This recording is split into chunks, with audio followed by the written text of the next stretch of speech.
नमस्कार दोस्तों, मैं हूं आपका दोस्त राहुल और आप सुन रहे हैं स्टोरी नाइट, एक ऐसा प्लेटफॉर्म जहां डरावनी घटनाओं से जुड़ी रहस्यमयी कहानियां सुनने को मिलती हैं। आज की कहानी एक ऐसे पिता की है जिसकी जिंदगी में सब कुछ ठीक चल रहा था, एक प्यारी सी बेटी, एक खुशहाल परिवार। लेकिन फादर्स डे के दिन उसे एक ऐसा तोहफा मिला जो उसकी दुनिया को हमेशा के लिए बदलने वाला था। एक तिजोरी, एक पुराना राज और एक परछाई जो उसके ही खून से जुड़ी थी। एक कहानी जहां सवाल था कि क्या एक पिता अपनी ही बेटी को बचा सकता है। जब उस बेटी के अंदर कोई और रहने लगे तो दिल थाम कर बैठिए, क्योंकि कहानी सच में बहुत डरावनी होने वाली है। तो चलिए कहानी शुरू करते हैं। मेरा नाम है नितिन चौहान। मैं एक स्कूल में कंप्यूटर टीचर हूं। मैंने अभी कुछ ही साल पहले अपनी एक छोटी सी फैमिली बनाई है, मेरी बीवी रिया और मेरी 6 साल की बेटी आयरा। लेकिन जो कहानी मैं बताने जा रहा हूं वो मेरी नहीं, मेरे पापा की अधूरी कहानी है। सालों पहले मेरे पापा सुरेंद्र चौहान की एक एक्सीडेंट में मौत हो गई थी। मैं उस वक्त सिर्फ 17 साल का था। हम दोनों के बीच बहुत कुछ अधूरा रह गया था। मैं उनसे बहुत नाराज था। उनकी मौत के 2 दिन पहले ही मेरी उनसे जबरदस्त लड़ाई हुई थी और मैंने गुस्से में उनसे कहा था, आप मेरे लिए कुछ भी नहीं हो। फादर्स डे के दिन भी आपको मेरा ख्याल नहीं आता। पापा ने कुछ नहीं कहा था, बस मुझे देखा था। फिर अगली सुबह वो एक रोड एक्सीडेंट में चल बसे और मेरे शब्द हमेशा के लिए मेरे सीने में चुभते रह गए। लेकिन जो कुछ हुआ वो तो बस शुरुआत थी। इस साल फादर्स डे से ठीक एक रात पहले कुछ ऐसा हुआ जिसने मेरी जिंदगी बदल दी। रात के 1:47 पर मुझे मेरे कमरे में किसी की सांसों की आवाज सुनाई दी। मैंने उठकर देखा, कोई नहीं था। रिया और आयरा तो अपने कमरे में सो रही थीं। मैंने सोचा शायद वहम होगा, लेकिन तभी घर के ड्राइंग रूम से धीमी आवाज आई, नितिन। एकदम वैसी ही आवाज जैसी मेरे पापा की थी। मेरे रोंगटे खड़े हो गए। मैं धीरे धीरे चलकर ड्राइंग रूम तक गया और वहां मेरे पापा की पुरानी आराम कुर्सी पर कोई बैठा था। सिर्फ परछाई दिख रही थी। मैंने कांपती आवाज में पूछा, कौन है? वो परछाई बस बैठी रही। फिर धीरे से कहा, मैं तुम्हारा अधूरा पिता। मैं वहीं जम गया। गला सूख गया था, सांस थम सी गई थी। वो आवाज, वो लहजा, सब कुछ मेरे पापा जैसा था। मैंने साहस करके लाइट जलाई। कुर्सी खाली थी, लेकिन उसकी पीठ पर हल्की सी गर्मी महसूस हो रही थी, जैसे कोई अभी अभी वहां से उठा हो। मैंने खुद को समझाया कि शायद नींद में भ्रम हुआ होगा, लेकिन उसी वक्त दीवार पर टंगी पुरानी घड़ी जो पिछले 4 सालों से बंद थी, अचानक टिक टिक करने लगी। मैं दंग रह गया। वो घड़ी पापा की पसंदीदा चीजों में से थी और उनके जाने के बाद से ही बंद थी। अगली सुबह मैंने ये बात रिया से कही। वो बोली, पापा की याद आ रही है ना इस फादर्स डे पर, इसी वजह से तुम ज्यादा सोच रहे हो। मैंने हां में सिर हिला दिया, लेकिन दिल में बेचैनी बढ़ रही थी। 16 जून की रात, यानी फादर्स डे से ठीक एक रात पहले, मैं देर रात काम कर रहा था।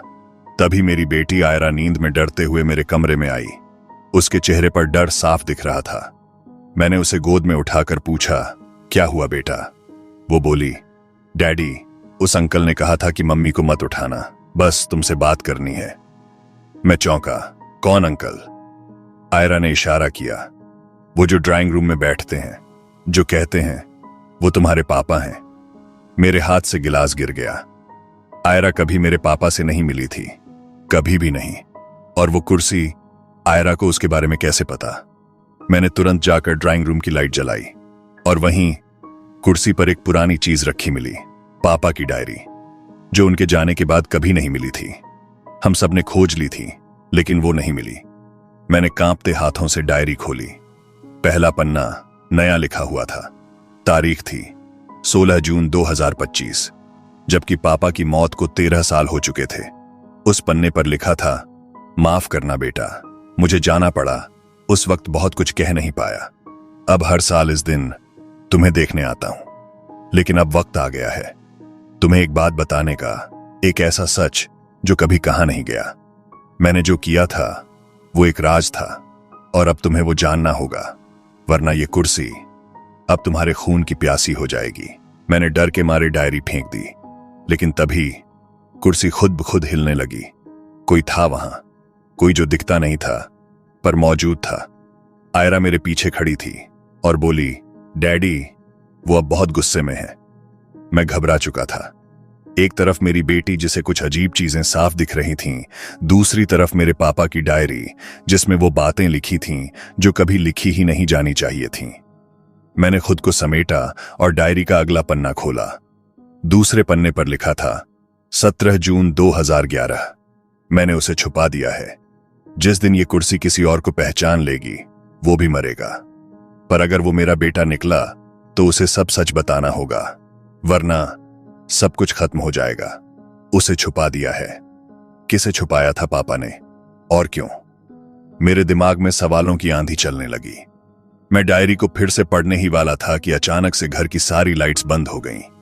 आयरा मेरे पास चिपक गई और रोने लगी, डैडी वो अब हमारे पीछे है। मेरे हाथ कांप रहे थे। मैंने मोबाइल की फ्लैशलाइट ऑन की। सामने दीवार पर कुछ लिखा था, खून से। कुर्सी मेरी है, तू नहीं बैठ सकता। मैंने झट से मोबाइल का कैमरा उस पर किया, पर जैसे ही लाइट दीवार पर पड़ी, लिखावट गायब। मैंने कभी इतनी ठंडी हवा को अंदर महसूस नहीं किया था, जैसे घर अब किसी और की मर्जी से चलने लगा हो। रिया उस समय अपने कमरे में सो रही थी। उसे उठाया तो उसने कहा, कुर्सी से दूर रहो नितिन। उस पर सिर्फ वही बैठ सकता है जो खुद अपनी मौत के लिए तैयार हो। उसने ये बात आंखें बंद करके कही थी, जैसे किसी और ने उससे कहलवाई हो। अब मुझे यकीन हो गया था, पापा की आत्मा अब शांत नहीं है। कुछ अधूरा है, कोई अधूरा काम या कोई छुपा हुआ गुनाह जिससे मैं अनजान था, और उस कुर्सी से जुड़ा हुआ था वो सब। मैंने उस रात घर की हर एक पुरानी चीज की जांच शुरू की। स्टोर रूम में एक लकड़ी का पुराना संदूक रखा था जो मेरे बचपन से वहीं पड़ा था, कभी खोला नहीं गया था।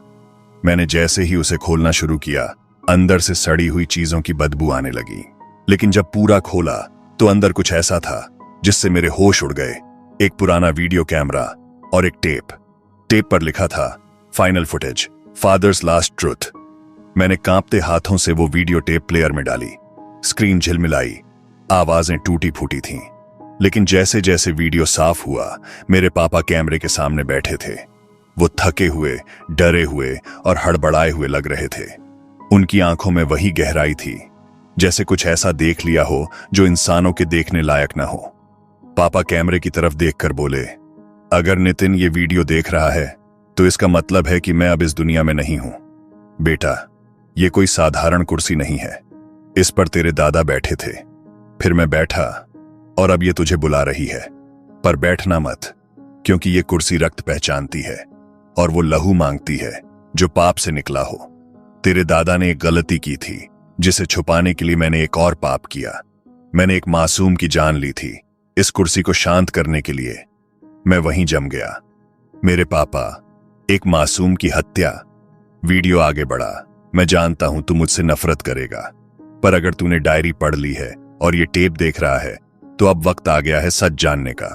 उस बच्चे की आत्मा अब भी इस घर में है, और जब जब फादर्स डे आता है वो लौटती है, मुझे नहीं, तुझे ढूंढने, क्योंकि अब ये कुर्सी तुझसे उसका हिसाब मांगेगी। तभी स्क्रीन ब्लैक हो गई। फिर एक बहुत हल्की फुसफुसाहट उभरी, तू मेरा बदला देगा या तेरा बच्चा मरेगा। मैंने झट से टीवी बंद कर दिया। पसीने से तर, दिल जोर से धड़क रहा था। रिया उस वक्त दरवाजे पर खड़ी थी। उसका चेहरा सफेद था और वो धीरे से बोली, वो अब हमारे कमरे में है, आयरा के पास। मैं भागा, आयरा के कमरे में गया। वो बेहोश थी, लेकिन उसकी हथेली पर खून से कुछ लिखा था, तेरे बाप ने मुझे मारा, अब मैं तुझसे जवाब लूंगा।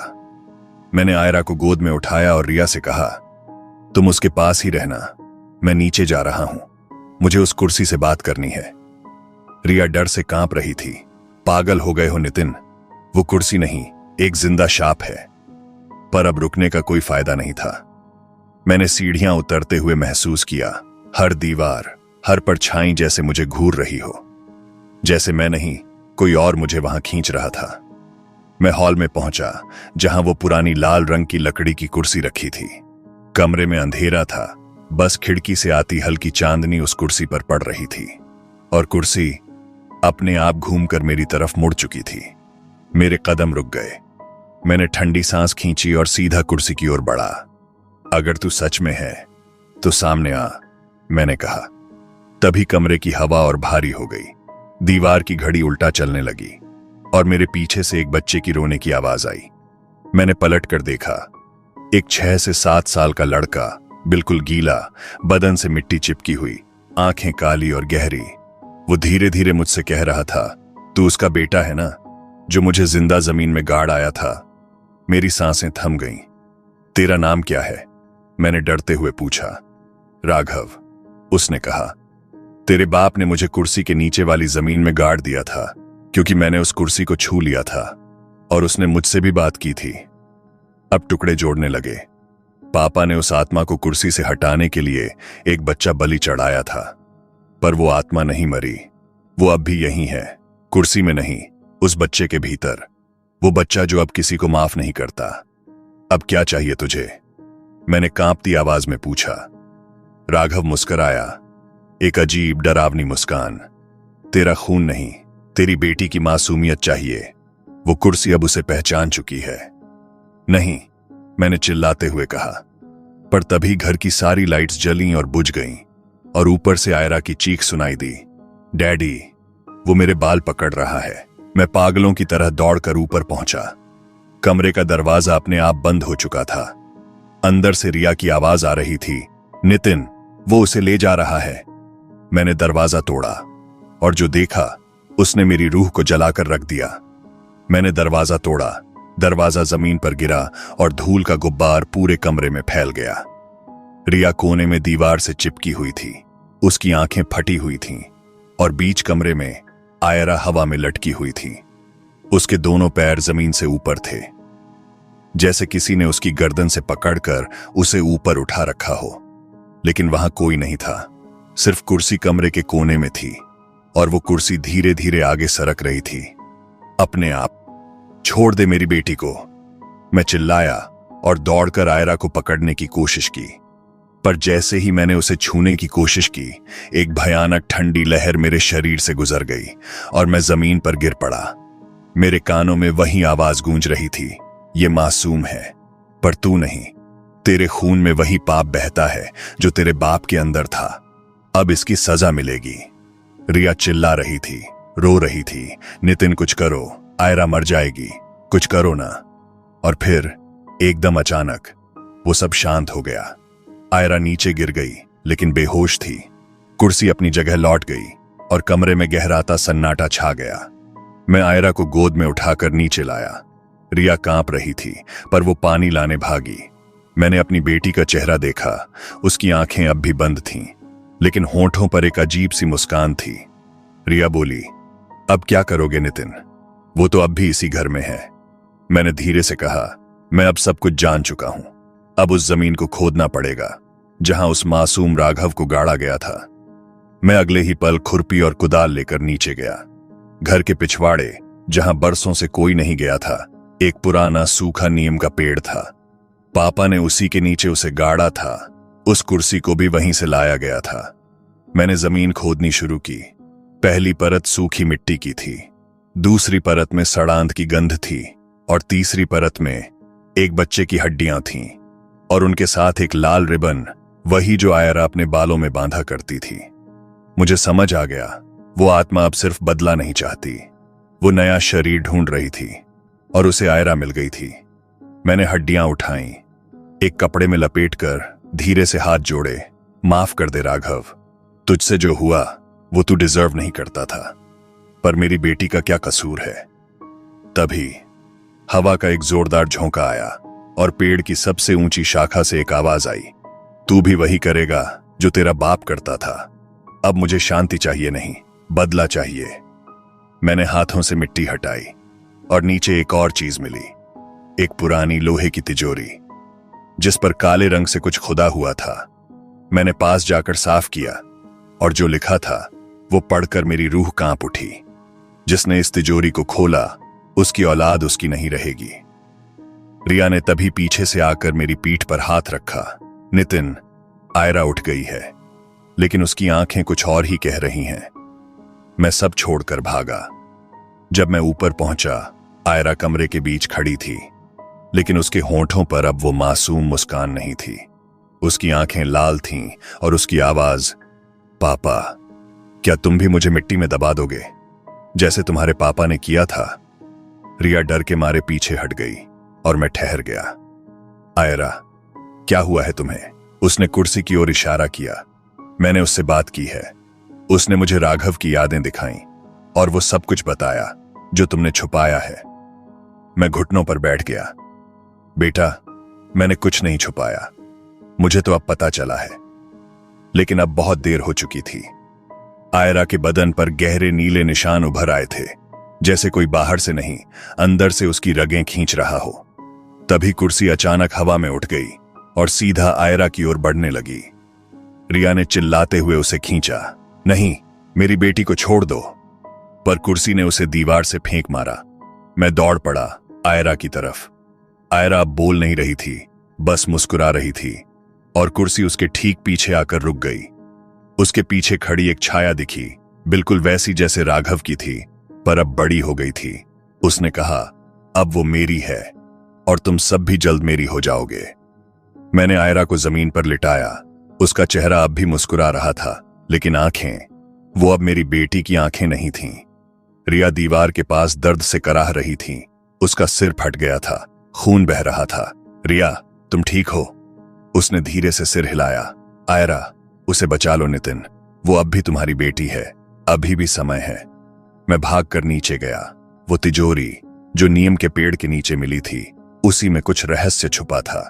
मैंने उस पर ताला तोड़ा। जैसे ही तिजोरी खुली, एक तेज झटका मेरे शरीर में दौड़ा। तिजोरी के अंदर एक पुरानी डायरी, एक राख से सना हुआ लिफाफा और एक फोटो थी। फोटो में 3 लोग थे, मेरे पिता, एक बच्चा और एक और आदमी जो उनके बराबर खड़ा था। पीछे लिखा था राघव, पंडित दिनेश और सत्यनारायण। मैं चौंक गया। सत्यनारायण मेरा दादा था और वो बच्चा राघव, क्या वो भी हमारे ही खून से था? डायरी में लिखा था, हमने उसे चुना क्योंकि वो सबसे मासूम था। हमें कुर्बानी चाहिए थी और राघव हमारे ही खून का था, पर बिना नाम, बिना हक के उसे मारना जरूरी था ताकि मेरा बेटा बचे, मेरी वंश बची रहे। पंडित दिनेश, मेरा दिमाग घूम गया। राघव मेरा ही भाई था, नाजायज, लेकिन खून वही था और उसे जिंदा जलाया गया, बस इसलिए कि कोई पाप ढक दिया जाए। अब समझ आया, आयरा को उसने इसलिए चुना क्योंकि वो उसी खून से निकली थी, उसी वंश की आखिरी मासूम निशानी। मैंने राख वाला लिफाफा खोला। उसमें एक टेढ़ा मेढ़ा सिंदूर से लिखा मंत्र था और एक छोटी के बाल। डायरी के आखिरी पन्ने पर लिखा था, अगर वो वापस लौटे तो केवल उसी की आत्मा उसे रोक सकती है जिसने उसके लिए रोया था, पर उसका कोई नहीं बचा सिवाय तुम्हारे। मैं भागकर वापस ऊपर गया। आयरा अब कुर्सी पर बैठ चुकी थी। उसके बाल उड़ रहे थे, आंखें सफेद थीं और वो मुझसे एकटक देख रही थी। तू भी मेरे जैसा ही है, पर मैं तेरी बेटी से ज्यादा मासूम था, फिर भी मुझे जला दिया गया। अब तेरी बेटी तेरे पापों का फल बनेगी। मैंने धीरे से आयरा के सामने घुटनों पर बैठकर कहा, राघव, अगर तू मेरे खून का हिस्सा है तो तुझे हक है मेरा सब कुछ छीनने का, पर मेरी बेटी को मत ले जा। मैंने अपना खून अपने हाथ की उंगली से बहाया और उसी राख को उसके माथे पर लगाया। मैं स्वीकार करता हूं तेरा अस्तित्व, मुझे सजा देनी है तो दे, लेकिन उसे छोड़ दे। पूरा कमरा कांप उठा। कुर्सी जोर से जमीन पर गिर पड़ी। आयरा चीखी और एक काली परछाई उसके शरीर से निकलकर हवा में बिखर गई। वो परछाई धीरे धीरे उस तिजोरी की ओर खींचने लगी और फिर तिजोरी अपने आप बंद हो गई। कमरे में सन्नाटा छा गया। आयरा मेरी गोद में गिर पड़ी। उसकी सांसें चल रही थीं और आंखों से आंसू बह रहे थे। पापा, क्या हुआ था मुझे? मैंने एक सपना देखा। एक बच्चा था जो बहुत अकेला था। मैंने उसे सीने से लगा लिया। रिया पास आ गई। हम तीनों एक दूसरे को पकड़कर बस रोते रहे। लेकिन क्या वाकई सब खत्म हो गया था? कहानी यहीं नहीं रुकी, क्योंकि उसी रात तिजोरी फिर से खुली, लेकिन अब की बार अपने आप नहीं, बल्कि किसी के बुलावे पर। अगली रात मैं और रिया अब भी उस डर से उबर नहीं पाए थे। आयरा अब पहले जैसी हो गई थी, लेकिन उसके चेहरे पर एक अजीब सी थकावट थी, जैसे किसी गहरी नींद से लौटी हो या फिर किसी और दुनिया से। मैंने वो तिजोरी वापस उसी जगह गाड़ दी थी, नीम के पेड़ के नीचे। लेकिन रात को 2:47 पर फिर से उसी नीम के पेड़ से धुएं जैसा कुछ ऊपर उठता दिखा। मैंने छत से देखा, कोई वहां खड़ा था, वहीं पर छाई, लेकिन अब वो अकेली नहीं थी। रिया का चेहरा अचानक पीला पड़ गया। नितिन, उस डायरी का आखिरी पन्ना तुमने देखा था? मैंने सिर हिलाया। हाँ, सब देखा। पर क्यों? रिया कांपती आवाज में बोली, उसमें एक लाइन और थी जो तुमने मुझे नहीं बताई। क्या? वो फुसफुसाई, अगर तिजोरी को जबरन खोला गया तो जो गया था वो अकेला वापस नहीं आएगा। मैं उसी वक्त बाहर भागा। हवा भारी हो चुकी थी। नीम के पेड़ के पास जाते ही ऐसा लगा जैसे जमीन हिल रही हो। मैंने ध्यान से देखा, तिजोरी खुली थी और उसके पास अब एक नहीं 3 परछाइयां थीं।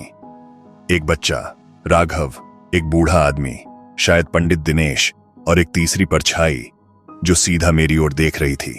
वो परछाई धीरे धीरे बोलने लगी, तूने हमें जगा दिया है नितिन, अब सब कुछ वापस आएगा, तेरे घर, तेरे खून और तेरे बच्चों तक।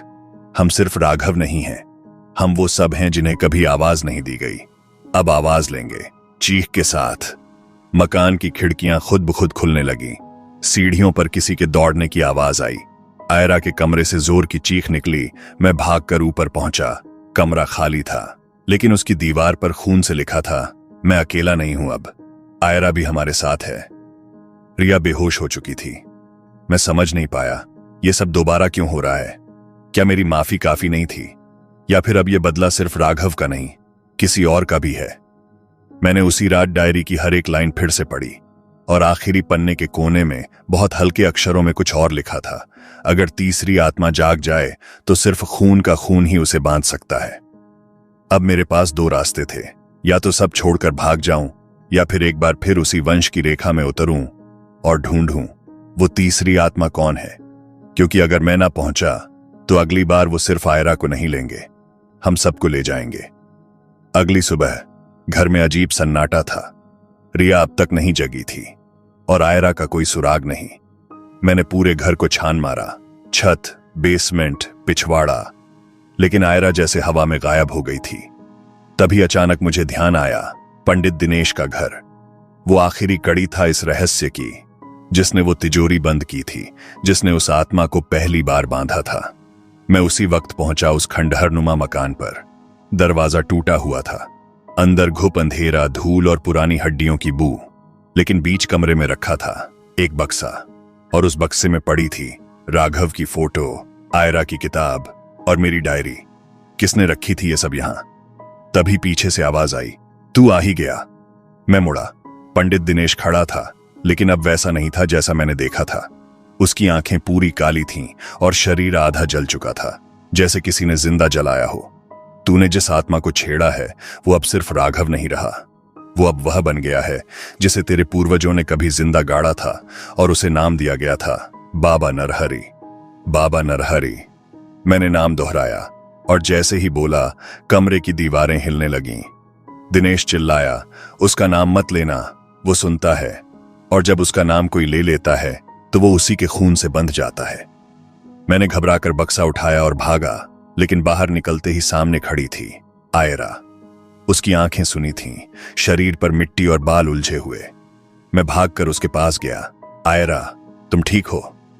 उसने मेरी तरफ देखा और धीमे से मुस्कुराई, वही मुस्कान जो राघव की थी। पापा, क्या आपको मेरा नाम याद है? मैं सन्न रह गया। तुम आयरा हो? नहीं पापा, उसने फुसफुसाकर कहा, मैं राघव भी नहीं हूं, मैं वो हूं जिसे आपने नाम दिया, और अब मैं ही बताऊंगा कि असली पिता कौन है।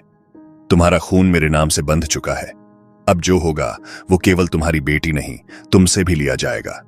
एक बाप की वो कीमत जो कभी चुकाई नहीं गई थी। उसके चेहरे पर अब एक नहीं 3 चेहरे बन गए थे, आयरा का, राघव का और एक बूढ़े सन्यासी जैसा चेहरा जो हंस रहा था। बाबा नरहरि, मैंने कांपती आवाज में कहा, और वो वहीं खड़ी खड़ी गायब हो गई। मैं वहीं जमीन पर बैठ गया। मेरी आंखों से आंसू बहने लगे। अब मुझे समझ आ गया था, इस आत्मा को सिर्फ तिजोरी में बंद नहीं किया गया था, बल्कि उसे जिंदा इंसान में बांधा गया था, और वो इंसान था मेरी बेटी। अब क्या करूं? मैं अपने खून से कैसे लड़ूं? किसी बाप के सामने इससे बड़ा डर क्या हो सकता है जब उसकी अपनी औलाद उसकी सबसे बड़ी परछाई बन जाए। रात 3:03। आसमान में बादल गरज रहे थे। मैंने पूरे घर में गंगा जल, लोहा, हल्दी सब रख दिया था, लेकिन अंदर से मैं खुद टूटा हुआ था। एक तरफ मेरी बेटी आयरा, दूसरी तरफ वो आत्मा जो राघव के बहाने अब बाबा नरहरि बन चुकी थी। मैंने अपनी पुरानी फैमिली डायरी निकाली जिसमें दादाजी ने कभी लिखा था, अगर नरहरि लौटे तो उसे खून की ही जरूरत होगी, लेकिन अगर खून देने वाला इच्छा से खुद सामने आए तो आत्मा को बंद किया जा सकता है, बशर्ते कि वो खून बाप का हो। मैंने तय कर लिया, आज रात या तो मैं रहूंगा या फिर वो। आधी रात आयरा अब खुद चलकर मेरे सामने आ गई थी। वो कुछ नहीं बोल रही थी, सिर्फ देख रही थी, लेकिन उसकी आंखों में अब कोई पहचान नहीं थी। मैंने उसके पास रखी पुरानी थाली में लहसुन, नींबू, सिंदूर और वो ताबीज रखा जो कभी राघव पहनता था। मैं जानता हूं तू मेरी बेटी नहीं है, लेकिन अगर कहीं भी अंदर आयरा बाकी है तो बस एक बार पलट के देख ले। एक पल के लिए उसकी आंखों में चमक आई। पापा। मैं दौड़कर उसे गले लगाने ही वाला था, लेकिन तभी उसकी आवाज बदल गई। अब बहुत देर हो चुकी है। कमरे की लाइटें फट गईं, दरवाजा अपने आप बंद हो गया और फिर कमरे में गूंजी एक गूंजती हुई आवाज, बाबा नरहरि की। तेरे खून की गर्मी ने मुझे जगा दिया, अब तुझे वही देना होगा जो तेरे पूर्वजों ने छीन लिया था। मैं चीखा, तू जो भी है निकल मेरी बेटी से। और तभी आयरा का शरीर हवा में उठने लगा। उसके आसपास काले धुएं की लपटें थीं और एक एक कर वो सारे चेहरे दिखने लगे। राघव, पंडित दिनेश, यहां तक कि मेरी मां भी। हर चेहरा मुझे देख रहा था और कह रहा था, खून दे, नहीं तो सब छिन जाएगा। मैंने वही किया जो एक बाप कर सकता था। मैंने अपनी हथेली काटी और आयरा के माथे पर अपने खून से एक त्रिशूल का निशान बना दिया। एक पल के लिए वो कांपी, चीखी और जमीन पर गिर पड़ी। कमरे में अजीब सी खामोशी छा गई। मैं घबराया हुआ उसके पास दौड़ा। आयरा, बेटा, आंखें खोलो। उसने हल्के से अपनी आंखें खोलीं। पापा, बस यही कहा और बेहोश हो गई। कमरे की दीवार पर लिखा था, ये तो अभी शुरुआत थी, अब तेरा खून हमारा है और हम लौटेंगे जब अगला पिता अपनी औलाद को छूने की हिम्मत करेगा। मैंने आयरा को उठाया और उसके माथे पर हाथ रखा। अब वो शांत थी, लेकिन उसके गले में पड़ा ताबीज धीरे धीरे खुद ही जलकर राख हो गया। क्या सब खत्म हो गया या बस एक पॉज है उस डरावनी विरासत का जो खून से बंधी है और जन्म से चलती है? हर पिता अपने बच्चे के लिए कुछ भी कर सकता है, लेकिन जब खतरा खून के अंदर हो तब लड़ाई सिर्फ बाहर से नहीं, अंदर से भी लड़नी पड़ती है। ये कहानी सिर्फ एक बाप की नहीं, उस राक्षसी विरासत की है जो हर पीढ़ी के साथ और भी गहरी होती चली जाती है। क्या आप अपने बच्चे की आंखों में झांक कर कह सकते हैं कि वहां सिर्फ मासूमियत है, या शायद कोई और भी देख रहा है वहां से? कभी कभी एक पिता अपनी औलाद के लिए पूरी दुनिया से लड़ जाता है, लेकिन जब लड़ाई अपने ही खून के खिलाफ हो तो वो सिर्फ पिता नहीं रहता, वो एक रक्षक बन जाता है। ये कहानी सिर्फ एक आत्मा की नहीं थी, बल्कि उस बाप की थी जो अपनी बेटी को उस साए से बचाना चाहता था जो कभी उसी घर का हिस्सा थी, उसी खून का हिस्सा थी। तो अगली बार जब आप किसी पुराने कमरे का दरवाजा खोलें या किसी भूली हुई चीज को छुएं, तो एक बार रुककर सोचिए, क्या वाकई वो बीती बात है या फिर कोई ऐसा साया है जो अब भी वहीं है, बस जागने का इंतजार कर रहा है। दोस्तों, अगर आपको ये कहानी डरावनी लगी हो तो स्टोरी नाइट को जरूर सब्सक्राइब करें, क्योंकि अगली कहानी शायद आपके ही शहर से हो। और हाँ, वीडियो को लाइक करना मत भूलिएगा, क्योंकि डर बांटने से बढ़ता है। हम फिर मिलेंगे एक और कहानी के साथ। तब तक के लिए ख्याल रखें अपना। अलविदा।